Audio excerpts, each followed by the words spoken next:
Паркирањето на возилата во Кривопаланечко предизвика вистинска дебата на последната седница на Општинскиот совет, на која дел од советниците реагираа на начинот на кој несовесните возачи ги паркираат своите автомобили и потребата од поголем простор за движење на пешаците, особено во сабота кога фреквенцијата на луѓе во централното градско подрачје е поголема.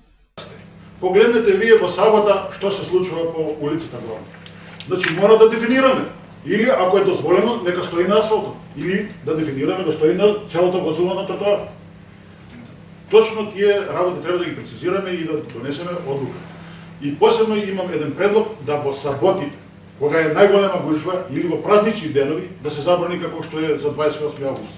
Да се забрани тој дел од, што ја знам, Соларски мост до горе, до Балкан, да не се паркира во саботите.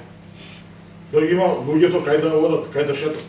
Ја мислам дека пешаците немат кај да заидат. Особено од десната страна кај што се паркирани возови.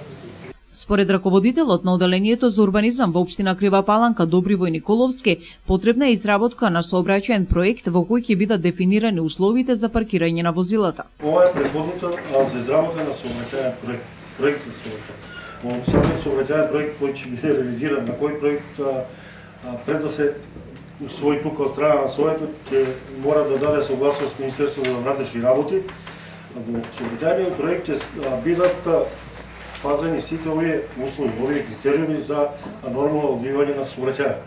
Сите параметри во поглед дали ќе биде едностранно паркирање, дали паркирањето ќе биде под агол, под кој агол, дали тоа ќе го каже самиот сообраќајен проект и тоа ќе зависи се од површината на која ќе се предвиди паркирање.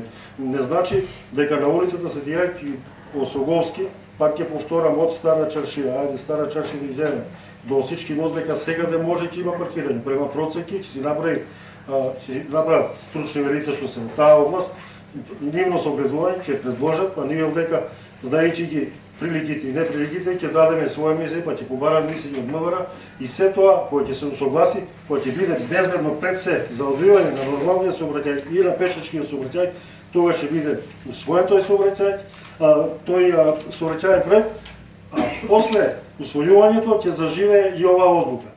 Своето размислување во врска со ова го искаже и градоначалникот Арсенчо Алексовски, кој рече дека не е многу оптимист дека проблемот со паркирањето на возила во градот би можел да се реши на едноставен начин и дека за тоа е потребна соработка и добра волја од сите советници во Советот.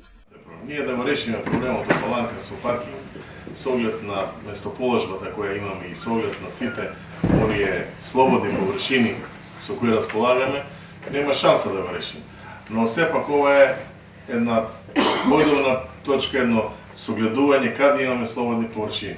Овој предлог што го кажавте во врска со саботите е издржан предлог и јас би го прифатил, но сепак сметам дека тој предлог треба да биде донесен со консензус на сите политички партии. Доколку биде донесен, тоа ќе го прифатиме, а не би сакал на основа на тоа одредени политички партии да се прават своја позитивна кампања. Доколку има консензус, може да седнеме да се договориме со МВР и со сите да направиме тоа и да го предлогот држи. У сабот е стварно незамисливо да се излезе надвор и ние кога го дозволивме десниот крак за запирање, затоа што и од двете страни беше забрането паркирање.